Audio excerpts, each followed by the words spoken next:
할렐루야. 예수님의 이름으로 사랑하고 축복합니다.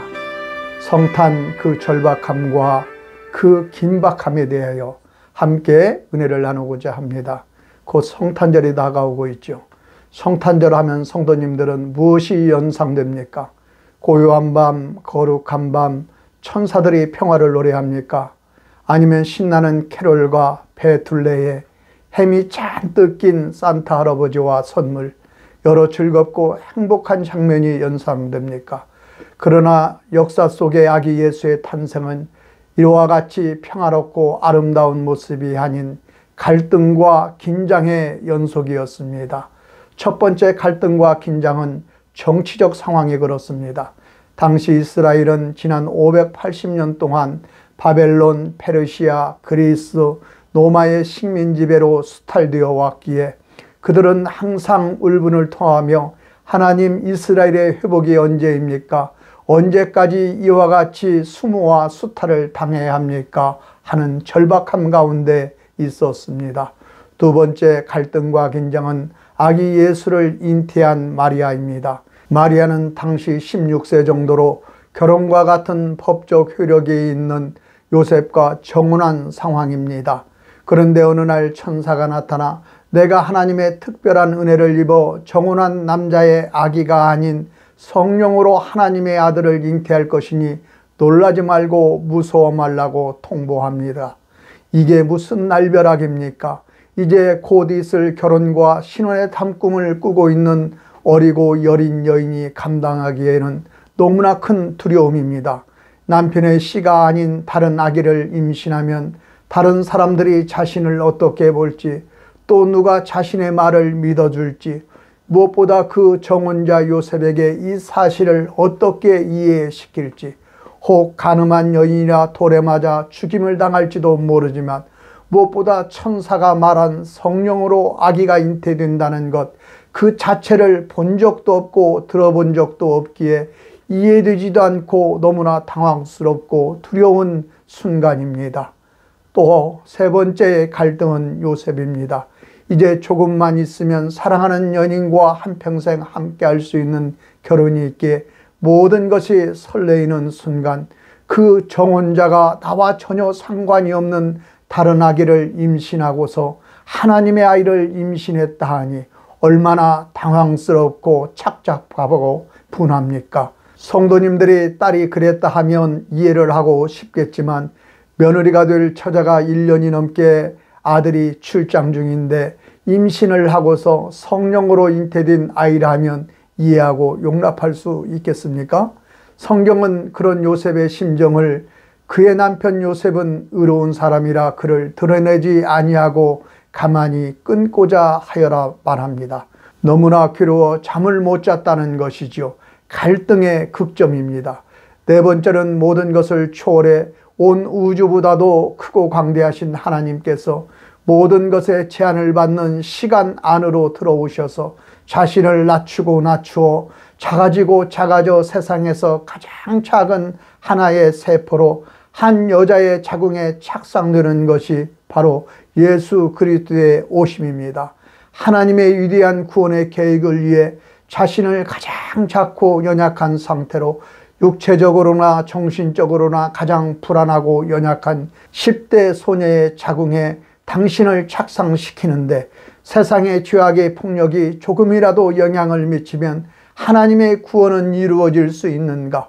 모든 천군과 천사가 이 긴박한 상황에 대처하고자 우주적 긴장감이 흐르는 긴박한 상황입니다. 또 하나의 긴장은 바로 헤롯 왕입니다. 그는 당시 이스라엘을 수도라 할 수 있는 예루살렘을 중심으로 이스라엘을 통치하고 있는 왕으로 가장 큰 권력자였습니다. 그는 에돔 사람으로 팔레스틴 지역의 왕이 되기 위해 아내와 자식까지 죽인 권력의 중독자였습니다. 그런데 어느 날 저 동방으로부터 박사들이 와서 이스라엘의 새 왕이 태어났다고 하니 그 왕이 어디 있느냐고 묻습니다. 아니, 헤롯 자신이 왕의 통치권을 가지고 있는데 새 왕이 태어났다니 이는 반역입니다. 용납할 수 없는 일이죠. 그 아기를 찾아 죽이지 않으면 아내와 자식까지 죽이면서 지키는 권력이 물거품이 될 수 있다니 용납할 수 없습니다. 얼마나 긴장되고 긴박한 순간입니까? 또 하나의 긴장은 마리아와 요셉입니다. 이 두 사람은 모든 상황을 하나님의 뜻이라 받아들이고 결혼을 합니다. 그리고 마리아는 만삭이 다 되었는데 갑자기 로마 정부는 모두 고향으로 돌아가 호적을 하라 명하여 만삭인 마리아와 요셉은 고향으로 돌아가는데 잠잘 곳을 구하지 못해 마구간에서 하룻밤을 보냅니다. 그런데 하필 이때 산모의 양수가 터지고 아기가 태어납니다. 이 긴장된 순간에 또 천사가 나타나 헤롯이 아기 예수를 죽이려 하니 빨리 애굽으로 피신하라 합니다. 산모와 아기의 건강을 헤아리지도 못하고 애굽으로 피신할 수밖에 없는 절박한 순간입니다. 이렇게 아기 예수의 탄생, 구세주의 탄생은 고요하고 평화라고 즐거운 가운데 이루어진 것이 아니라 정도의 차이는 있지만 모든 이들이 갈등하고 절박하고 긴박한 가운데 우리의 구세주가 오신 것입니다. 그리고 2000년이 지난 지금도 모든 인생은 여전히 남녀노소 빈부귀천을 떠나 절박하고 긴박한 가운데 살아가고 있습니다. 이는 아담의 범죄로 인하여 죄 아래 사는 인류에게 주어진 숙명입니다. 인류 5000년의 역사는 전쟁을 통해서는 어떤 평화를 얻을 수 없음을 증명하고 있지만 지금도 지구촌에는 평화의 이름으로 전쟁이 이어지고 있고 이 대한민국도 계엄령과 탄핵이라는 극단적인 언어가 번영과 안정이라는 이름으로 난무합니다. 여기에 한 개인은 아무리 비명에 가까운 소리를 외쳐도 듣는 이가 아무도 없는 것 같아 절망스럽습니다. 그래서 상황을 불평하고 누군가를 원망하고 싶습니다. 여러분, 이와 같은 상황으로 인해 낙심하거나 절망하지 마십시오. 2000년 전 예수님이 오시기 전에는 오늘 우리의 상황보다 훨씬 절박하고 긴박하고 어떤 소망도 가질 수 없는 절망이었습니다. 그럼에도 하나님의 약속을 믿고 하나님의 구원을 소망하는 자들의 믿음을 통해 하나님께서는 구원의 약속을 이루기 위해 예수님께서 이 땅에 오셨음을 믿으시기를 바랍니다. 무엇보다 하나님의 구원을 이루기를 가장 소망하는 분은 하나님 당신이었고 그 아들 예수였습니다. 그러하기에 그 광대하시고 지고지순한 분이 가장 낮고 작고 연약함에 이르기까지 순종했습니다.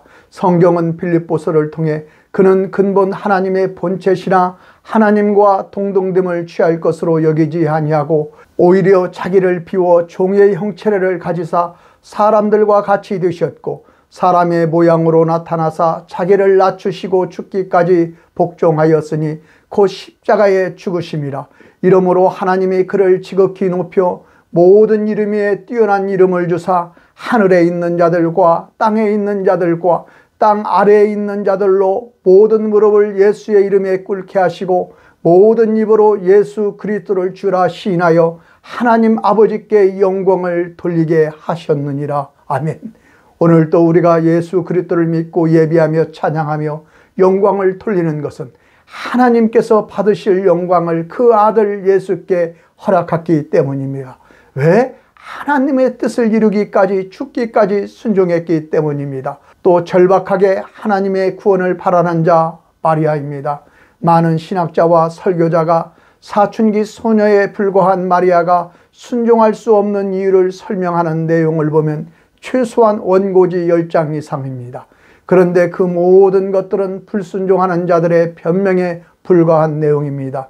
말 많은 사람치고 순종하는 사람 없습니다. 순종하지 않으려 하니 말이 많은 것입니다. 순종하는 자의 대답은 항상 간단합니다. 아멘이죠. 마리아는 주의 계집종이니 말씀대로 내게 이루어지이다 라는 말로 자신의 모든 것을 내어드렸습니다. 그리고 그녀는 예수 그리스도의 구원의 통로로서 가장 복되고 가장 존귀한 여인이 되었습니다.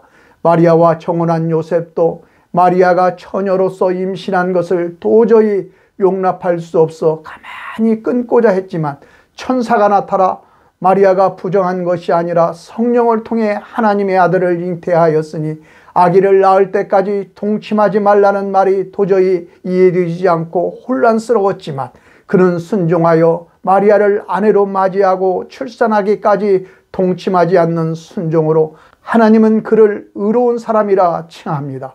어찌 우리 인간이 여자의 몸 안에 자리할 수밖에 없는 하나님을 이해할 수 있겠습니까? 이해되면 믿는다고, 믿어지면 순종한다는 사람, 그는 평생을 살아도 이해하지도 못하며 믿지도 못하고 순종 한 번 못하고 비참한 생을 마칠 것입니다. 그러나 하나님의 하시는 일을 이해하려 하기보다는 순종하면 이후에 믿어지고 복이 임하며 구원이 임하는 것입니다. 우리는 하나님의 생각이 내 생각과 다르며 하나님의 길은 내 길과 다르다는 것을 인정해야 합니다. 만일 하나님께서 내 생각대로 움직이고 내 방식대로 일하신다면 이것은 구원이 아니요 축복이 아니라 저주요 온 인류의 파멸입니다. 우리는 아기 예수의 오심을 통해 어떤 사람에게 하나님의 은총이 주어지는가? 누가 예수 그리스도와 함께하는 삶을 살아가는가? 누가 하나님께 인정받은 자인가? 라는 질문을 던져봅니다. 누구입니까? 매주 하나님의 말씀을 맡아 설교하는 목사입니까? 교회를 치료하는 장로님이십니까? 아니면 권사님들이십니까? 집사님이십니까? 그리고 우리 각자는 어느 위치에 있다고 생각하십니까? 예수님이 태어난 2000년 전에 예루살렘에 있는 성전은 헤롯 왕이 지은 성전입니다. 성경에는 3번의 성전 건축이 있었는데 최초의 성전은 솔로몬 왕이 지은 성전입니다. 이 성전은 기원전 586년 바벨론 침공으로 무너지고 두 번째 성전이 지어지는데 바벨론 포로에서 돌아온 백성들이 지은 스룹바벨 성전입니다. 그리고 이 성전을 더 웅장하고 아름답게 증축한 것이 헤롯 성전입니다. 그런데 이렇게 성전을 웅장하고 아름답게 증축한 헤롯 왕은 하나님을 믿는 하나님의 백성이 아니라 그리스도를 대적하는 적 그리스도입니다. 그는 이 땅에 메시아로 오신 아기 예수를 죽이려 했던 사단이며 마귀입니다. 마태복음 2장을 보면 하늘의 별을 연구하던 동방의 박사들이 예루살렘에 와서 유대인의 왕으로 태어난 아기가 있는데 어디 있느냐며 헤롯 왕에게 묻자 헤롯 왕은 깜짝 놀라 유대의 종교 지도자들인 대제사장과 제사장과 율법학자인 서기관들을 불러 이스라엘의 메시아가 어디에서 태어난다고 했느냐 묻습니다. 모두 베들레헴이라고 정확히 말합니다. 그러나 그 메시아를 예배하고자 하는 사람은 아무도 없었습니다. 즉 그들은 머리, 이성, 지식을 통해 메시아에 대해 알았지만 이에 대한 믿음은 일말도 없어 그 누구도 찾지도 않고 예배하는 이도 없었습니다. 그리고 예수님께서 천국 복음을 전파하며 귀신을 쫓아내며 병을 고치자 오히려 하나님의 일을 방해하며 이 독사의 자식들이라고 예수님으로부터 책망을 듣습니다. 그들은 교회를 건축하였고 예배 집례자였고 성전을 섬기는 자였고 성경을 연구하고 가르치는 지도자였고 하나님의 일을 감당한다 하여 사람들로부터 존경까지 받는 사람들이었습니다. 그러나 그들 모두는 하나님으로부터 유면받았습니다. 그러나 평범한 갈릴리 나사렛의 목수 요셉, 그는 정혼한 여인의 임신이 용납할 수도 없고 이해되지도 않았지만 하나님의 일하심을 믿고 순종하여 의로운 사람이라 인정을 받았습니다.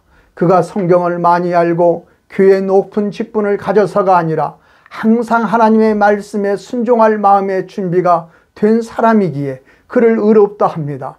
오늘날 중3 여학생에 불과한 어린 처녀 마리아, 그녀는 주님이 원하시면 모든 것을 다 내어드릴 수 있다는 헌신된 마음을 가졌기에 하나님께서는 그녀의 태를 사용하여 아기 예수가 이 땅에 오시게 한 것입니다.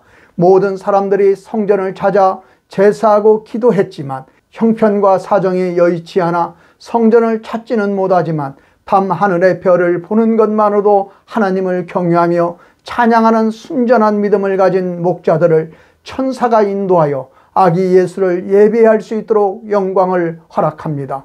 누가복음 2장에는 이스라엘의 회복을 기다리며 날마다 하나님께 기도하던 늙은 촌부와도 같은 시므온은 성전에서 핏덩이 같은 아기 예수를 보고 첫눈에 알아보고 아기를 안고 하나님께 찬송하며 내가 주의 구원을 보았사오니 이는 만민 앞에 예비하신 것이요 이방을 비추는 빛이요 주의 백성 이스라엘의 영광이라고 고백합니다.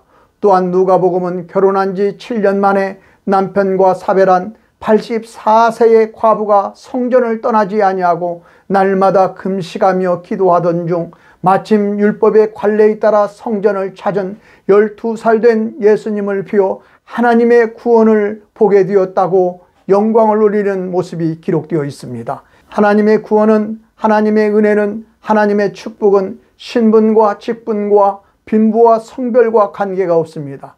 오직 하나님을 바라며 그 은혜를 구하며 그 때를 기다리며 일상을 충성스럽게 사는 그 누구에게나 이 마음을 성경은 보여주고 있습니다. 우리는 기억해야 합니다. 오늘 우리 가운데 온전한 구원의 은혜를 누리지 못하면, 이 땅에 평화가 임하지 못하면 하나님의 무관심도 아니요 하나님의 능력 없음도 아니요 하나님의 구원의 통로로, 하나님의 축복의 통로로 자신을 주여 계집종이오니 말씀대로 내게 이루어지기를 원하나이다 라고 순종하지 못하기 때문입니다.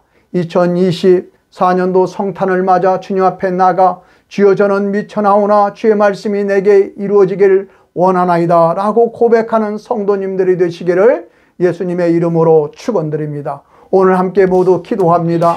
주여 저는 미쳐나오나 주여 말씀이 내게 이루어지기를 원하나이다 라고 우리 주여 3번 크게 붙이고 기도합니다. 주여 주여 주여. 하나님 아버지 고맙고 감사합니다. 하나님 아버지 우리의 인생에 그 절박하고 긴박함 가운데 있어도 하나님 아버지 우리를 외면하지 아니하고 하나님 아버지 이 땅에 오신 주 예수를 하나님 아버지 찬양합니다. 하나님 아버지 예배합니다. 경배합니다.